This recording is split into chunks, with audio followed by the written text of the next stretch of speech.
Assalamualaikum Bre, selamat datang kembali di Guru Gembul Channel. Saddam Hussein lahir pada 28 April tahun 1937 dan hampir saja digugurkan.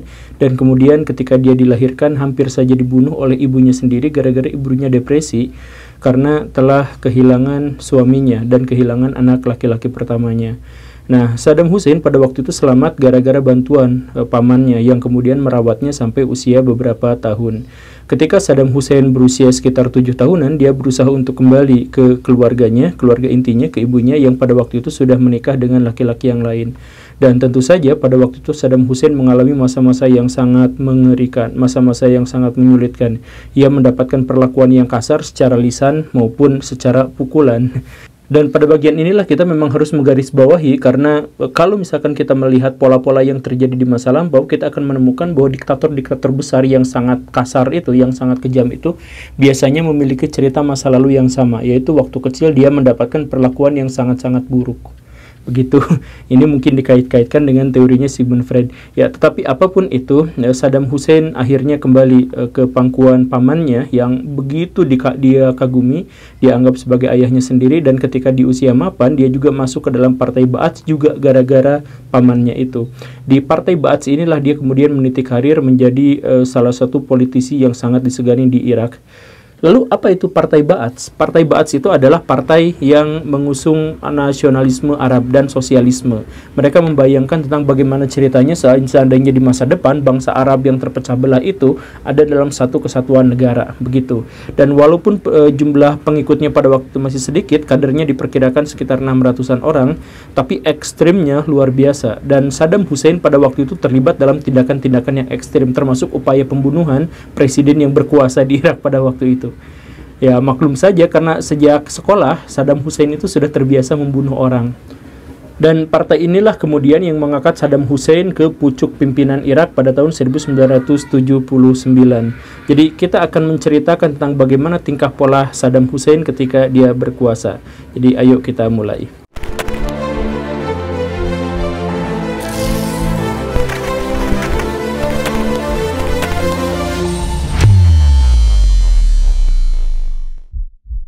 Ketika Saddam Hussein berkuasa, Irak secara khusus dan negara-negara Timur Tengah secara umum itu adalah negara-negara yang sangat kacau.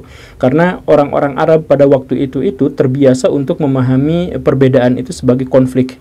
Jadi di Irak misalkan Kurdi dengan Arab itu beda sukunya, dan karena itu mereka berperang terus-terusan tanpa henti. Sunni dan Syiah itu berbeda teologi, dan karena itu mereka berperang terus-terusan tanpa henti.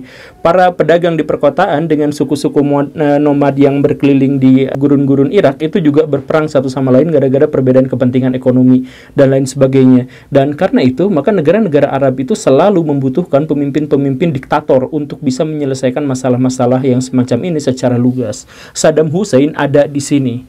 Dia adalah seorang pemimpin diktator yang luar biasa keras terhadap orang-orang yang tidak disukainya. Dan karena itulah dia menjadi pemimpin yang sangat relevan untuk Arab dan Irak pada waktu itu.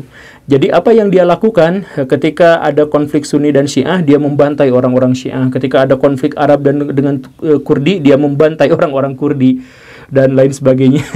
Ya, seperti itulah kondisi Saddam Hussein pada waktu itu. Tetapi itu relevan karena misalkan ketika minyak Arab pada waktu itu booming luar biasa dan negara-negara barat berlomba-lomba untuk mendapatkan minyak yang sangat luar biasa dari Teluk Shuttle Arab itu, maka Saddam kecipratan rezekinya. Dia memantau bahwa wilayah yang dikuasainya itu memiliki cadangan minyak bumi yang sangat besar, dan karena itu ketika dieksploitasi dan dieksplorasi, dia dan negaranya itu mendapatkan kekayaan yang luar biasa. Segera saja setelah itu, dia melakukan perombakan besar-besaran di negaranya. Dia membangun infrastruktur yang sangat-sangat bagus yang tidak dikenal pada era-era sebelumnya. Kemudian dia membangun sistem jaringan pendidikan dari yang paling rendah sampai yang paling tinggi, dan kemudian semuanya digratiskan gara-gara penemuan minyak itu. Dan kemudian juga dia membangun perkotaan dan jaring pengaman sosial untuk warganya dan sebagainya. Pokoknya warga Irak pada waktu itu di awal-awal pemerintahan Saddam Hussein itu mengalami dua sisi yang jelas. Satu, kalau mereka bertentangan dengan pemerintah karena satu hal, misalkan karena suku bangsanya berbeda, maka mereka harus takut. Tetapi kalau mereka ada dalam satu identitas yang sama, maka mereka akan mendapatkan perlakuan yang sangat-sangat dimanjakan. Itulah masa pemerintahan Saddam Hussein. Tetapi tentu saja yang paling mengangkat dia itu bukan bukan pemerintahan di dalam negerinya, tetapi sesuatu yang ada di luar sana, tetangganya sendiri. Yaitu apa? Iran. Iranlah yang membuat Saddam Hussein menjadi sangat-sangat besar dan sangat-sangat terkenal. Nah, apa masalahnya dengan Iran? Jadi ceritanya begini Baraya, sebelum tahun 1978, Iran itu dipimpin oleh seorang yang sangat luar biasa, namanya adalah Shah Reza Pahlavi. Dia itu adalah seorang sekuler, dia itu adalah seorang muslim, tetapi dia juga sangat dekat pada tradisi-tradisi Iran kuno. Dan karena itu dia sering kali ribut dengan kelompok-kelompok Islam di Iran pada waktu itu. Misalkan ketika dia mengeluarkan kebijakan bahwa kalender Iran pada waktu itu tidak menggunakan kalender barat, tidak juga menggunakan kalender Islam, tetapi menggunakan kalender Persia kuno, misalkan seperti itu.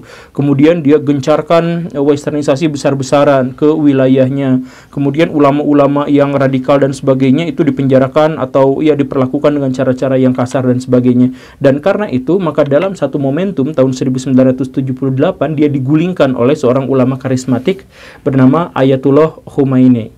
Nah, Ayatullah Khomeini inilah yang kemudian merevolusi Islam dan mendeklarasikan bahwa Iran mulai sejak saat itu menjadi Republik Islam Iran. Nah, masalahnya ini muncul dan menyebar ke seluruh dunia. Amerika Serikat ketar-ketir. Umum ya bahasa ketar-ketir. Ketar-ketir karena sahabatnya dan orang terdekatnya di Timur Tengah itu Shah Reza Pahlavi itu digulingkan oleh seseorang yang kemudian disebut sama Amerika Serikat sebagai penjahat paling berbahaya di Timur Tengah, yaitu Ayatullah Khomeini. Kemudian Israel ketar-ketir juga karena pada waktu itu berdiri negara Islam yang mendeklarasikan sebagai negara Islam. Karena di Timur Tengah itu walaupun mayoritas Muslim dan mayoritas katanya menjalankan ibadah dengan sebaik-baiknya, gak ada yang berani mencanangkan dirinya sebagai negara Islam. Bahkan Saudi Arabia pada waktu itu tidak mengklaim negaranya adalah negara Islam. Ini Republik Islam Iran. Israel panik. Kemudian Saudi Arabia juga panik. Kenapa? Karena Saudi Arabia itu memiliki hubungan yang tidak bisa dipisahkan dengan Wahabi. Dan Wahabi itu musuh bebuyutannya Syiah. Ketika Wahabi mulai terbentuk, maka hal pertama yang dia lakukan adalah menghancurkan makam Hussein dan menyerang orang-orang Syiah gitu. Jadi ketika Syiah ini muncul sebagai Republik Islam Iran, itu orang-orang Saudi begitu antusias untuk melakukan perlawanan terhadap orang-orang Iran. Begitu. Nah, di sisi lain, hal yang paling kuat kentara juga adalah bahwa gerakan Republik Islam Iran itu juga mulai mengkompori kelompok-kelompok Syiah di Irak. Kan Irak itu pada waktu itu 60% penduduknya adalah orang-orang Syiah. Dan karena itu, maka dikomporinlah bahwa Iran saja bisa mendirikan Republik Islam Iran. Kenapa Irak tidak? Maka Imam Khomeini itu kemudian memprovokasi orang-orang Syiah untuk memberontak terhadap pemerintahan yang sah di Irak pada waktu itu, yaitu Saddam Hussein. Nah, tentu saja Saddam Hussein pada waktu itu langsung panik dan kepanasan. Dan kemudian setelah dihitung-hitung, kalau seandainya Saddam Hussein mau nekat, itu bukan hanya menyelesaikan masalah yang barusan itu, tetapi juga menimbulkan solusi jangka panjang yang sangat luar biasa. Iran itu adalah wilayah yang juga memiliki kekayaan minyak yang sangat luar biasa di Shatelal Arab itu. Jadi kalau Saddam Hussein menyerang Iran, dia akan didukung oleh Arab Saudi, dia akan didukung sama Israel, dia didukung sama Timur Tengah, dan dia didukung sama negara-negara Arab yang lainnya karena berhadapan dengan Iran. Dan karena itu dia akan mendapatkan minyak yang sangat banyak, sekaligus juga memupus pemberontakan yang mungkin akan membahayakan Saddam Hussein. Begitu. Jadi luas sekali pikirannya pada waktu itu. Dan yang terjadi memang terjadilah. Dengan berbagai pertimbangan yang ada, Saddam Hussein akhirnya memutuskan menyerang Iran pada tahun 1980. Dia tidak merasa khawatir dengan sanksi-sanksi yang mungkin akan dijatuhkan oleh negara-negara yang lain, karena tentu saja pada waktu itu hampir semua negara pro terhadap Irak.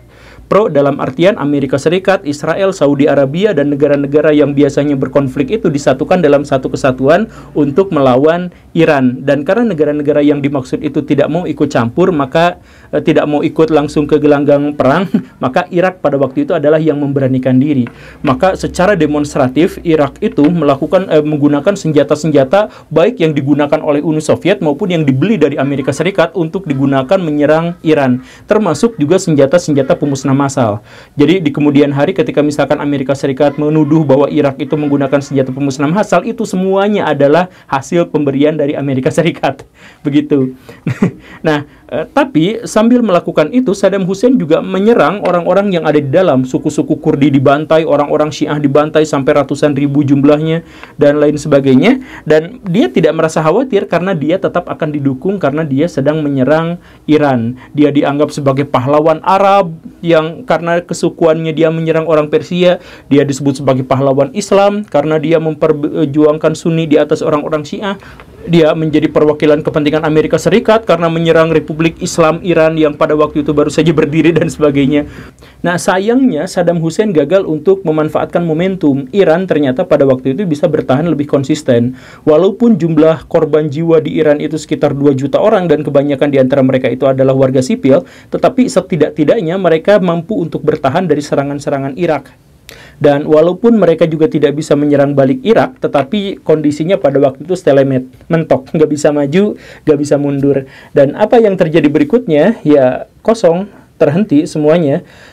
Irak pada akhirnya kehabisan dana untuk melakukan peperangan, dan akhirnya mereka menyadari bahwa pada waktu itu, pada penghentian perang itu, hutang mereka itu sekitar 30 miliar dolar dan tidak bisa ditanggung hanya oleh penghasilan minyak Irak pada waktu itu. Saddam Hussein pada waktu itu berpikir keras bagaimana caranya untuk dia bisa mendapatkan uang yang cukup. Minyak Irak itu memang sangat besar, memang sangat luar biasa, tetapi itu hanya bisa digunakan untuk mensejahterakan rakyatnya yang tadi-tadi itu, ditambah untuk menanggung biaya perang sampai beberapa waktu, tetapi tidak bisa sampai seterusnya, sampai 8 tahun. Dan karena itu, dia juga sekarang tidak bisa memiliki dana untuk bisa membayar utang-utang itu. Apa coba sekarang yang harus dilakukan? Luar biasanya adalah Saddam Hussein pada waktu itu meneropong tetangganya sendiri, yaitu Kuwait. Ada apa dengan Kuwait? Gini Baraya, penyebab utama dari Irak itu mengupayakan untuk mengambil alih Kuwait pada waktu itu secara deklaratif itu adalah pertama, bahwa Kuwait itu seharusnya adalah wilayah milik Irak.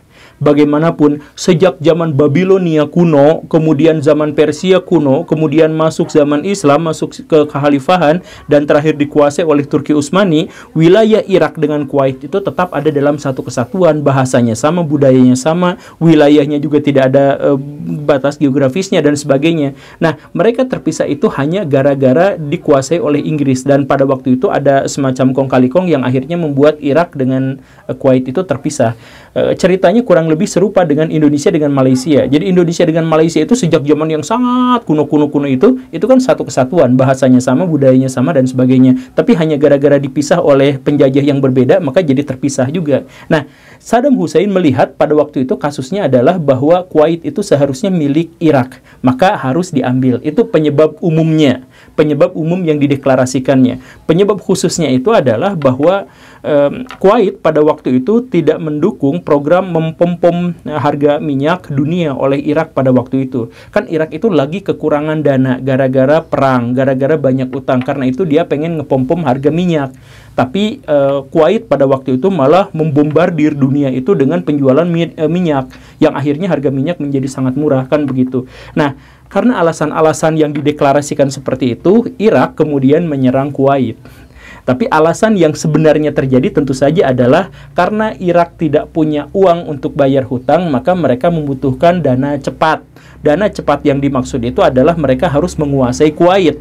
Karena pada waktu itu, kalau misalkan kita bentuk tabel, maka Saudi Arabia itu menguasai sekitar 25% cadangan minyak tersedia pada waktu itu. Irak 20% dan Kuwait 20%. Irak selama ini sudah mendapatkan kekayaan yang luar biasa dari 20% minyak itu, dan dia gagal untuk mendapatkan 20%-nya dari Iran. Tapi dia sangat berpotensi untuk mendapatkannya dari 20% dari Kuwait. Begitu. Kenapa? Karena Kuwait adalah negara yang sangat-sangat lemah. Maka dipikir-pikir Saddam Hussein, Kuwait itu bisa memberikan dana yang sangat segar dan sangat cepat kalau mereka diambil alih. Dan ketika serangan dimulai pada tahun 1990, itu benar-benar kejadiannya itu sesuai dugaan Saddam Hussein. Kuwait tidak bisa mengimbangi sama sekali.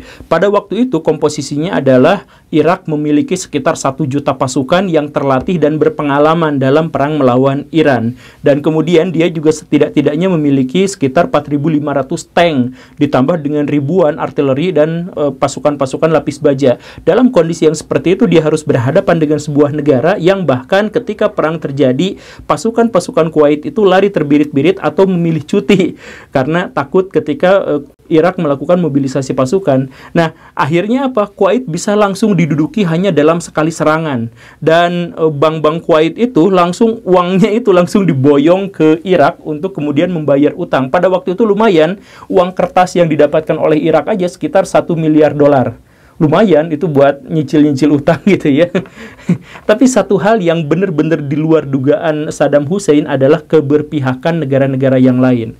Kan Saddam Hussein ketika dia berperang melawan Iran, dia menjadi pahlawan Arab, menjadi pahlawan kepentingan Barat, dan menjadi pahlawan Islam. Dia pikir seperti itu dan masih seperti itu. Tetapi yang tidak dia antisipasi sama sekali adalah ketika dia menyerang Kuwait, kondisinya sudah sama sekali berbeda. Kuwait pada waktu itu memang tidak memiliki pasukan yang memadai, tetapi dia memiliki kekuatan diplomasi yang cukup besar. Dia sudah ngobrol sama Arab Saudi untuk menciptakan petrodolar, kemudian dia sudah datang ke Amerika Serikat dan menawar-nawarkan kilang minyaknya untuk dikelola bersama. Jadi ketika Irak menyerang Kuwait dan kemudian mengambil alih kilang minyak yang dimaksud itu adalah milik Kuwait dan milik Amerika Serikat. Jadi, wah, Amerika Serikat yang awalnya netral tiba-tiba marah karena kilang-kilang minyak Kuwait itu diduduki dan diambil oleh Irak.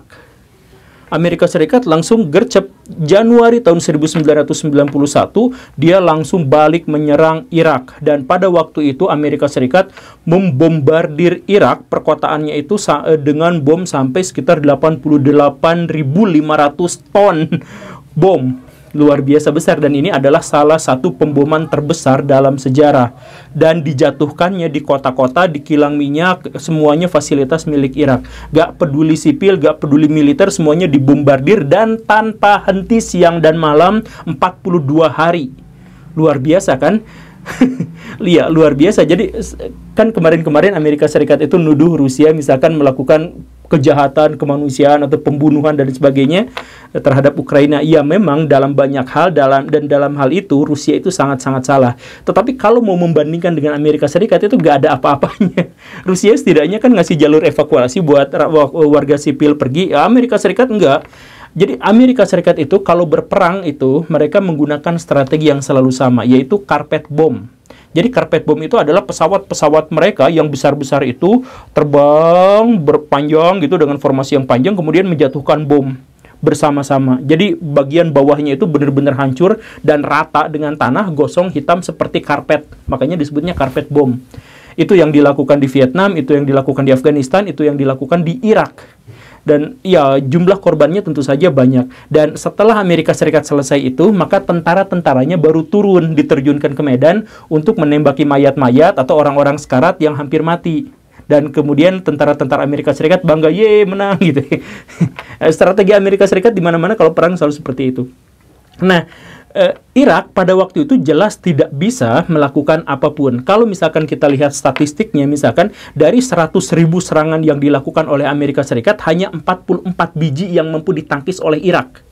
Luar biasa kan? Dan dari ratusan ribu tentara Irak yang tewas dalam serangan itu, dia hanya mampu membuat mati 146 orang Amerika Serikat. Dan dari 146 itu pun 35 tentara Amerika Serikat diantaranya meninggal gara-gara tembakan sesama temannya, nggak sengaja gitu. Karena tentara Amerika Serikat cupu-cupu secara individual gitu.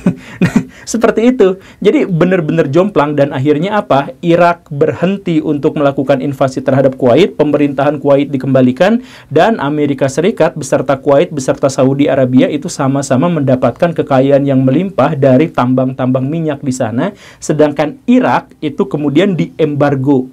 Seluruh ekonominya terhenti gara-gara hubungan internasional, hubungan diplomasi, hubungan perdagangan, jual beli minyak dan sebagainya itu terhenti, yang menyebabkan Irak menjadi salah satu negara termiskin di Timur Tengah pada waktu itu. Luar biasa ya. Jadi Saddam Hussein yang awalnya adalah teman Amerika Serikat dan dianggap menjaga kepentingan Amerika Serikat di Timur Tengah, tiba-tiba dalam beberapa saat berubah menjadi musuh bebuyutan yang sangat dibenci. Dan pada akhirnya inilah yang menyebabkan kita harus lanjut ke episode selanjutnya. Terima kasih karena sudah menyimak. Saya Guru Gembul. Assalamualaikum warahmatullahi wabarakatuh.